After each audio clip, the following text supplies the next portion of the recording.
Bonjour, Bonjour. bienvenue dans ce jour 25 et aujourd'hui nous allons dessiner le tangle Nipa de la compagnie Zentangle.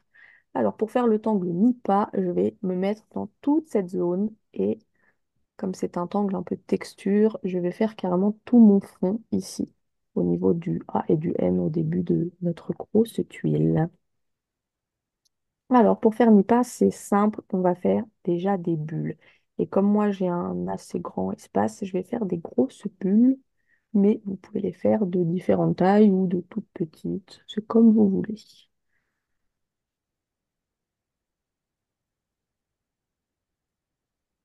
C'est parti, faire des grosses bulles, mais quand même de différentes tailles, hein. Je ne vais pas m'embêter.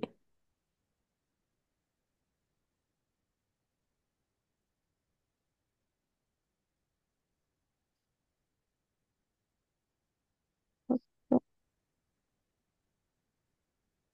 Donc, volontairement, je fais comme si elle passait derrière les lettres, hein, qu'on a un meilleur effet.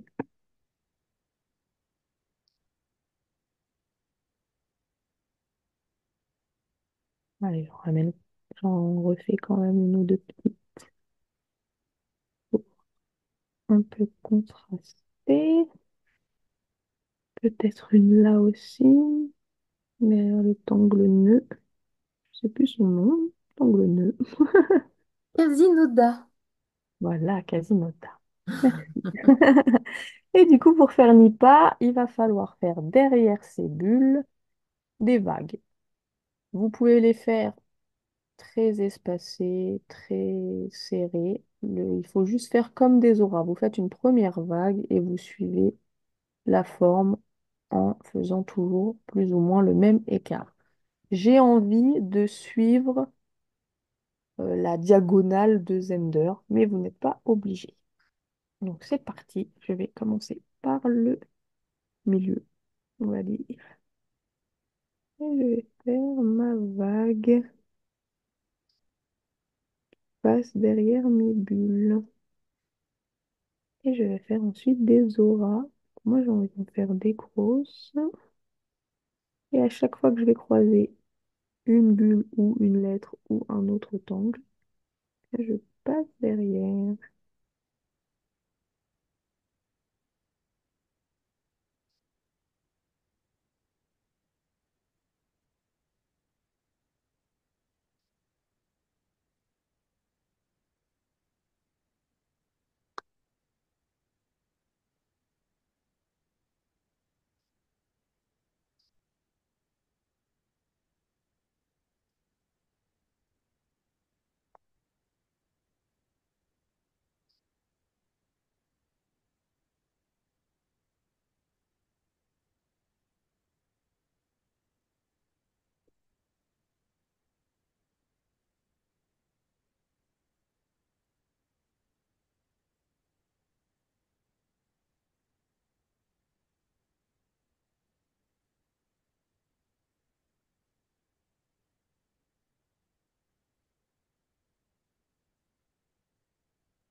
Bon, j'ai pas compliqué, hein. Le plus dur, c'est de passer derrière tout ce qu'on a dessiné avant.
Donc voilà, on a rempli toute notre zone, c'est pas trop mal, c'est un beau contraste.